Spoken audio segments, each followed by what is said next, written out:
নমস্কার বন্ধুরা, আজকে আমরা ভিডিওতে আলোচনা করব সেন্ট্রাল গভর্নমেন্টের পক্ষ থেকে একটি দুর্দান্ত পেনশন স্কিম চালু করা হয়েছে। তো বন্ধুরা, আসুন দেখে নিই এই পেনশন স্কিমটি কাদের জন্য, কিভাবে আবেদন করবেন এবং এর থেকে কেমন করে সুবিধা পাবেন সেই বিষয় নিয়ে আজকে আমরা জানবো এই ভিডিওতে। সারা দেশের অবিবাহিত পুরুষ ও বিধবা মহিলাদের জন্য নতুন ভাতা তথা নিউ পেনশন স্কিম চালু করলো কেন্দ্র সরকার। এই প্রকল্পের অধীনে প্রতি মাসে সর্বোচ্চ ৫,০০০ টাকা পর্যন্ত পেতে পারেন। এই প্রকল্পে কি কি সুবিধা পাবেন, কিভাবে আবেদন করবেন বিস্তারিত জেনে নিন। অবিবাহিত পুরুষ ও বিধবাদের নতুন পেনশন স্কিম। দেশের লক্ষ লক্ষ মানুষ বিভিন্ন ধরনের সরকারিভাবে চালু হওয়া ভাতার মাধ্যমে উপকৃত হন, যেমন বয়স্ক ভাতা, বিধবা ভাতা, প্রতিবন্ধী ভাতা কিংবা বেকার ভাতা। এবার কেন্দ্রীয় সরকার আরও এক গুরুত্বপূর্ণ স্কিম চালু করতে চলেছে, নিউ পেনশন স্কিম। এটি মূলত বিধবা এবং অবিবাহিত পুরুষদের জন্য চালু করা হচ্ছে, যারা এতদিন পর্যন্ত সরকারি ভাতার সুযোগ থেকে অনেকটাই বঞ্চিত ছিলেন। কারা এই নিউ পেনশন স্কিমের সুবিধা পাবেন? এই নতুন স্কিম অনুযায়ী বিশেষ কিছু যোগ্যতা থাকলে পুরুষরাও এবার পেনশনের আওতায় আসতে পারবেন। এতদিন শুধুমাত্র বিধবা মহিলাদের জন্যই নির্দিষ্ট ভাতা চালু ছিল, কিন্তু এবার সরকারের সিদ্ধান্ত অনুযায়ী পুরুষদেরও এই ধরনের ভাতা প্রদান করা হবে। আসুন এবার জেনে নেই এই স্কিমের জন্য কি যোগ্যতার প্রয়োজন। যাদের স্ত্রী নেই বা স্ত্রী প্রয়াত হয়েছেন এবং যাদের বয়স 40 বছরের বেশি। অবিবাহিত পুরুষদের ক্ষেত্রে বয়স হতে হবে 45 বছরের বেশি। প্রার্থীদের অবশ্যই বিপিএল কার্ডধারী হতে হবে বা তাদের আয় নির্দিষ্ট সীমার নিচে হতে হবে।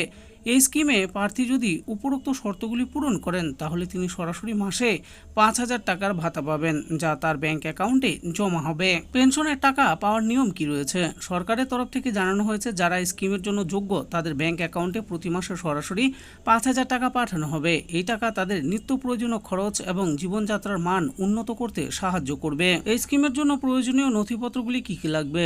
আধার কার্ড, আয়ের সনদ, রেসিডেন্সিয়াল প্রুফ, স্ত্রীর মৃত্যুর শংসাপত্র বিধবা পুরুষদের ক্ষেত্রে, আর ব্যাংক অ্যাকাউন্টের সংক্রান্ত নথি। এই কাগজপত্র জমা দিলেই আবেদনপত্র সম্পূর্ণ হবে এবং স্ক্রিনিংয়ের পর আবেদনকারী অ্যাকাউন্টে টাকা আসা শুরু হবে। কিভাবে আবেদন করবেন এই স্কিমের জন্য?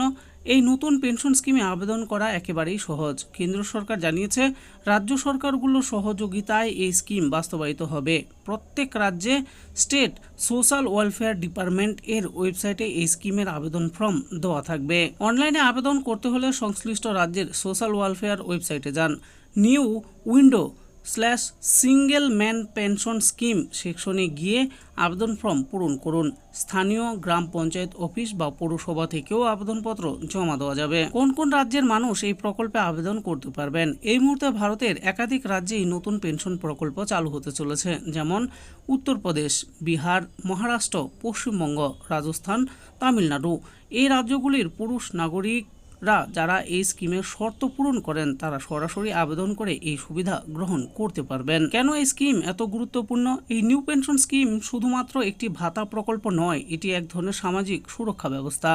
এতদিন শুধুমাত্র মহিলারা বিধবা ভাতা পেতেন, কিন্তু সমাজে অনেক পুরুষ আছেন যারা স্ত্রী হারিয়েছেন কিংবা কখনো বিয়েও করেননি এবং আর্থিকভাবে অত্যন্ত দুর্বল। তাদের জন্য এই স্কিম নতুন আশার আলো। তো বন্ধুরা, দেখে নিলেন সেন্ট্রাল গভর্নমেন্টের পক্ষ থেকে অবিবাহিত পুরুষ এবং বিধবা মহিলাদের জন্য নতুন পেনশন প্রকল্প চালু করা হয়েছে। এই প্রকল্পের মাধ্যমে ৫,০০০ টাকা করে পাওয়া যাবে। তো কারা কারা পাবেন, এর জন্য কি কি শর্ত রয়েছে, কেমন করে আবেদন করবেন, সমস্ত কিছুই আমি বলে দিয়েছি।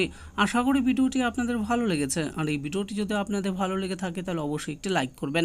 আর এরকম নিত্য নতুন স্কিম ও আপডেট সম্পর্কে জানার জন্য আমাদের এই চ্যানেল বাংলার স্কিম চ্যানেলটিকে অবশ্যই সাবস্ক্রাইব করবেন। আর এই ভিডিওটি দেখার জন্য আপনাদের সকলকেই অসংখ্য ধন্যবাদ।